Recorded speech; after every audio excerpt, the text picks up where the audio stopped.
হিন্দু, মুসলমান কিংবা অন্যান্য যে কোনো সম্প্রদায় অথবা ধর্মে বিশ্বাসী মানুষের ভাই বোনের প্রতি তাদের যে মানসিকতা, অর্থাৎ ভারতীয় জনতা পার্টির যে মানসিকতা, সেটা অত্যন্ত ন্যক্কারজনক। এই ন্যক্কারজনক মানসিকতা প্রকাশ করতে এবার ব্যবহার করা হলো মা সারদা দেবীকে। মা সারদা দেবীকে নিয়ে যেভাবে প্রকাশ্যে তারা একটি টুইট করেছেন তা আমাদের অবাক করে দিয়েছে।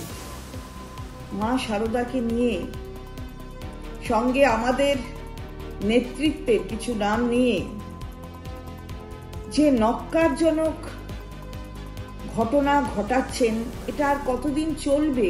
ভারতীয় জনতা পার্টি একটু ভদ্র হতে শিখতে হবে তো, এবং নিজেদের স্বার্থ চরিতার্থ করতে এবারে মা সারদাকেও ছাড়বেন না। পোস্টটি যেই করে থাকুক, বিজেপির থেকে এই পোস্ট গেছে এটা ভাবতেও আমার একটু কষ্ট হয়েছে, কিন্তু যখন কেউ করেছে তখন তার পক্ষ থেকে, আমি দলের পক্ষ থেকে যাদের নাম করা হচ্ছে তাদের পরিবারের কাছে এবং গোটা বাংলার মানুষের কাছে ক্ষমা চাইছি।